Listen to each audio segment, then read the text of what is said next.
শুভ সকাল বন্ধুরা, welcome back to my channel Ooty lifestyle. কেমন আছো তোমরা সবাই? আশা করি সবাই খুব ভালো আছো।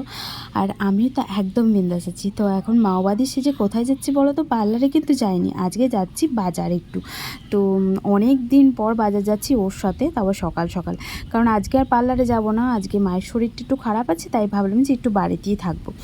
আর আমার শরীরটাও খারাপ, কিন্তু আমি না আবার বাড়িতে বসে থাকতে পারি না, আমার ভালো লাগে না। আমার যত আর কি আমি চাই কাজ করলে না আমার শরীর ভালো থাকে। আর তোমরা তো জানোই যে আমার শরীরটা খারাপ হলে আমি একটু শুয়ে বসে থাকতে পারি না। আমার মনে হয় যে কাজ করলে আমি ফিট হয়ে যাব। আর বলতে বলতে এদিকে চলে এসেছিলাম বাজার। ও কিছু বাজারে কেনাকাটা করুক, ততক্ষণে আমি একটু পার্লার থেকে ঝট করে ঘুরে আসি, কারণ ওদিকে কাকুলিদি ফোন করেছিল, একটু দরকার আছে বললো। তা এই দেখো, বলতে বলতে আমি চলে এসেছি ওকে বাজারে ছেড়ে। আর এই যে এখন কাকুলিদি ভুড়ো করছিল, আর দুটো কাস্টমার ছিল, আমিও করে দিলাম, কারণ এসছি যখন ওই বেচারির কষ্ট হবে, তাই ভাবলাম যে একটুখানি করেই দিই। তো চলো আবার চলে যাব বাড়ি গিয়ে তোমাদেরকে দেখাচ্ছি কী নিয়ে এলাম বাজার থেকে। চলে এসেছি বাজার থেকে বাড়ি, আর বাজার থেকে বাড়ি এসে প্রচণ্ড গরম লেগে গেছিলো, তাই সব কিছু চেঞ্জ করে হাত মুখ ধুয়ে তোমাদেরকে দেখাই যে কী এনেছি। আর কী এনেছি বলতে আমি নিজেও জানি না যে কী আনা হয়েছে, কারণ ওকে আমি জিজ্ঞাসা করিনি, ও তো বাজার করেছে, আমি তো পার্লারে গেছিলাম একটুখানি। আর চলো খুলে দেখাই। তো আমি ফার্স্টে ভেবেছি মাংস, জানো তো, তারপর আমি ভেবেছি 2-3টে প্যাকেট এবার কী এনেছো, তারপর দেখলাম যে মাছের তেলটা। তারপর আমি শুধু ভেবেছি হয়তো মাছের তেলটা এনেছে আর মাংস এনেছে। তো মাংস বাড়ির সবাই কেউ খেতে চাইছে না, তাই আমি ওকে বলেছিলাম যে তোমার যেটা ইচ্ছা সেটা নিও, কিন্তু মাংস নিও না। আর ওর এখন এই আমেরিকান মাছ খেতে ইচ্ছা করেছে, কারণ ও তো ওখানেই মাছ মাংস খুব একটা খায় না। আর আমি চেষ্টা করি, জানো তো, যে এখানে আসলে ও যতটা পরিমাণ খেতে চায় কোনো জিনিস আমি করে দেওয়ার চেষ্টা করি বা আনার চেষ্টা করি, কারণ আমি জানি ওর প্রবলেমটা। বাইরে থাকে যেহেতু, একটা মানুষ বাইরে থাকা মানে যে কতটা কষ্টকর তার জীবনটা, সেটা শুধুমাত্র যারা থাকে আর যারা রিয়েলাইজ করেছে এই ব্যাপারটা তারাই বুঝতে পারবে, বাকিরা বুঝতে পারবে না। তাই আমি চেষ্টা করি এখানে আসলে ওর মনের মতন সব কিছু করে দেওয়ার, কিন্তু যেহেতু আমার হেসেল নয়, তাই এখন আর কিছুই আমি করে দিতে পারি না ওকে। আমার খুব খারাপ লাগে, জানো তো। বেচারি আমাকে বলে তো যে আমার এটা খেতে ইচ্ছা করছে, ওটা খেতে ইচ্ছা করছে, কিন্তু আমি সত্যি পারি না।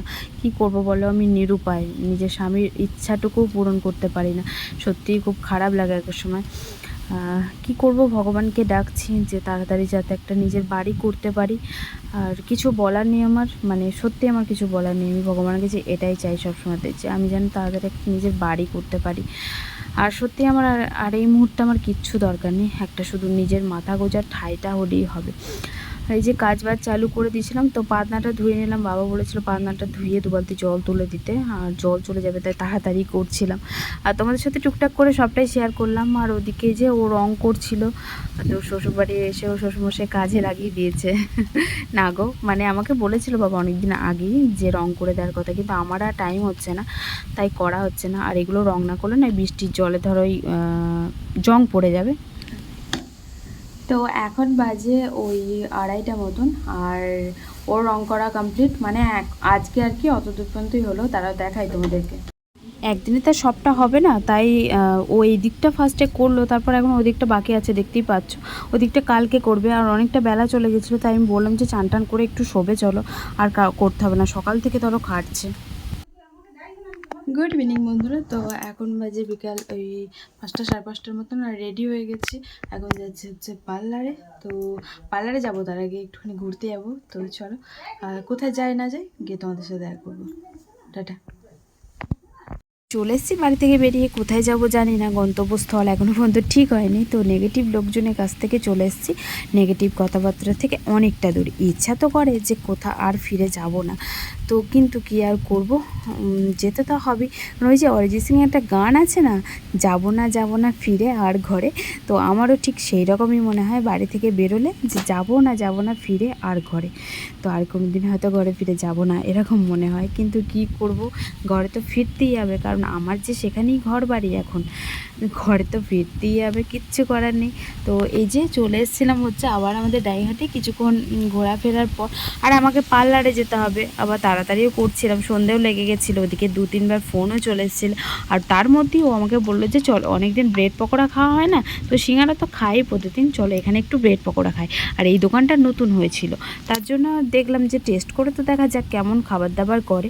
তো এই যে আমরা নিয়ে নিয়েছিলাম দুজনা 2টো ব্রেড পকোড়া। করো, আর এখানে না ওই কুচি কুচি কেটে দিয়েছে, মানে ছোট ছোট করে টুকরো করে। আর কেটে আমার খুব একটা ভালো লাগে না, কিন্তু আমি যেহেতু তখন ভিডিও বানাচ্ছিলাম তাই আর আমি বলতে পারিনি যে আমারটা না কেটো না, কিন্তু ওরটা দেখলাম কেটে দিয়েছে। ও বেশ বললো যে না ভালোই হয়েছে, কিন্তু আমার না কেটে খুব একটা ভালো লাগে না, সস দিয়েও চুবি চুবি খেতেই আমার খুব ভালো লাগে।